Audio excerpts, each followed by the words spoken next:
යාළුවොත් එක්ක ගිහිල්ලා මිනිස්සුන්ට ජීවිතේ සතුටක් ප්‍රීතියක් විනෝදයක් තියෙන්න ඕන. මොකක් කරේ වුණාම කවුද ඉන්නේ? කවුරුවත් නැහැ පෙන්නතුනේ. මම ඔය බන්ධනාගාරවල බණ කියන්න යනවා. අවුරුදු 21 22 කොල්ලෙක් කියනවා හාමුදුරුවනේ එළියට ගිහින් මේවා කියන්න. හැන්දෑවේ ගෙදර ඉන්න නෑලු කෝල් එනවලු. කාගෙන්ද? යාළුවන්ගෙන්. හැන්දෑවේ හිත හදාගෙන ගෙදර ඉන්නකොට ගෙන්න ගන්නවලු කවුද? යාළුවෝ. දැන් මේ තරුණ මහත්තුරු කල්පනා කරන්න. හැන්දෑවේ නිකන් ඉන්නකොට කෝල් කීයක් එනවද? එහෙම ජීවිතේටවත් අම්මා තාත්තා එක්ක බත් කාලා ප්‍රවෘත්ති ටිකක් බලලා ගෙදර ඉන්න පුළුවන්? බෑ.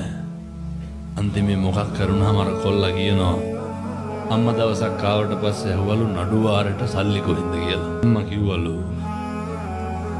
කරාඹු දෙක උකස් තියන්න ගියා උකස මදි සින්නට වික්කා කියලා. කොල්ලා කියනවා හාමුදුරනේ අපහම්බෙලා ගියාට පස්සේ මුළු අම්මගේ තාත්තගේ ජීවිතේ සම්පූර්ණයෙන් ගොඩ දානවා මිසක්කල් අය බීඩියක් සිගරට්ටයක් බොන්නේ නැහැ කිව්වා. ඇයි මොකක් කරේ වුණාම කවුරුවත් නැහැ. ඔය ජීවිතේ දුක් වුණා නම් දුක්ුනේ අපි වෙනුවෙන්ද අම්මා තාත්තා වෙනුවෙන්ද මේ කොහෙවත් නැහැ උන් වෙනුවෙන්ද? ජීවිතේට අම්මා තාත්තා වෙනුවෙන් අඬලා දිනනවා. කේන්ති ගත්තා නම් කේන්ති ගත්තේ කවුරු වෙනුවෙන්ද? අම්මා තාත්තා හින්දා. ජීවිතේ අපි හිතලා තියන්නේ අපේ අම්මා තාත්තගේ අනාගතේ මගේ අනාගතේද? මේ කොහෙවත් යන මිනිස්සුන්ගේ. ඒ හින්දා කාටවත් පේන්න නෙමෙයි. අර නිසි කල නිසි වයසට ආවට පස්සේ ඕන එකක් කරන්න පුළුවන්.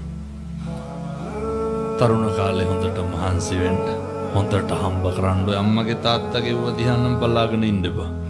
බුදුහාමුදුරෝ උගන්වනවා මේ ලෝකේ හැම එකක් වෙනස් වෙනවා. වෙනස් වෙනවා කියන එක අපි අහලා තිබ්බට අපේ මනස පුරුදු කරලා නැහැ.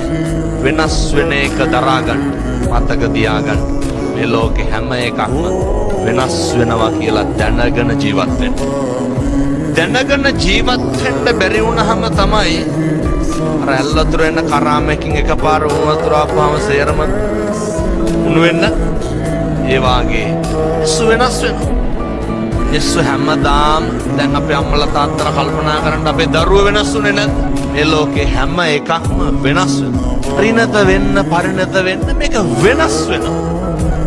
පුරුදු වෙන්න පුතේ. මේ ලෝකේ හැම එකක්ම වෙනස් වෙනවා.